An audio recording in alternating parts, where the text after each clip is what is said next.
সামাজিক যোগাযোগ মাধ্যমে গুঞ্জনের ঢেউ যেন থামছেই না। এবার কেন্দ্রবিন্দুতে রয়েছেন ভারতীয় ক্রিকেটার শিখর ধাওয়ান এবং বলিউড অভিনেত্রী হুমা কুরেশি।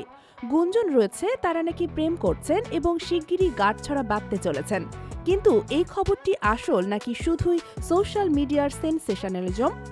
চলুন এই বিষয়ে একটি স্পষ্ট ধারণা নেওয়া যাক।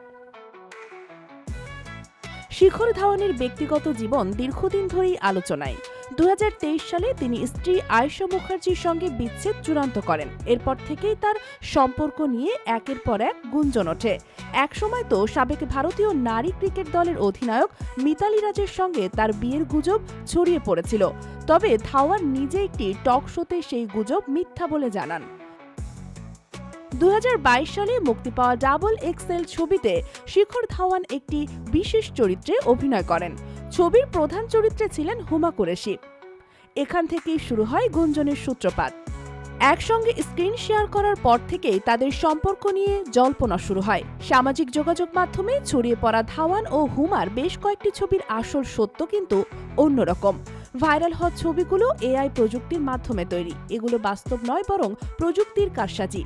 ঠিক এমনই গুজব সম্প্রতি ছড়িয়েছিল ক্রিকেটার মোহাম্মদ সামি এবং টেনিস তারকা সানিয়া মির্জাকে নিয়েও। তাদের সম্পর্ক নিয়েও একই ধরনের ভুয়া ছবি ভাইরাল হয়েছিল। হুমা কুরেশি বর্তমানে তার অভিনয়ের প্রশিক্ষক রচিত সিং এর সঙ্গে সম্পর্কে রয়েছেন বলে জানা গেছে। সোনাক্ষী সিনহার বিয়েতে তাদের একসঙ্গে দেখা গিয়েছিল। এর মাধ্যমে ধাওয়ানের সঙ্গে তার সম্পর্কের গুঞ্জন পুরোপুরি ভিত্তিহীন বলে মনে হয়। শিখর ধাওয়ান এবং হুমা কুরেশির বিয়ের খবর সম্পূর্ণ মিথ্যা। এটি এআই নির্ভর ভুয়া তথ্য এবং সোশ্যাল মিডিয়ার গুজব ছাড়া আর কিছুই নয়। গুজবের এই ফাঁদে পা দেওয়ার আগে সত্যতা যাচাই করুন।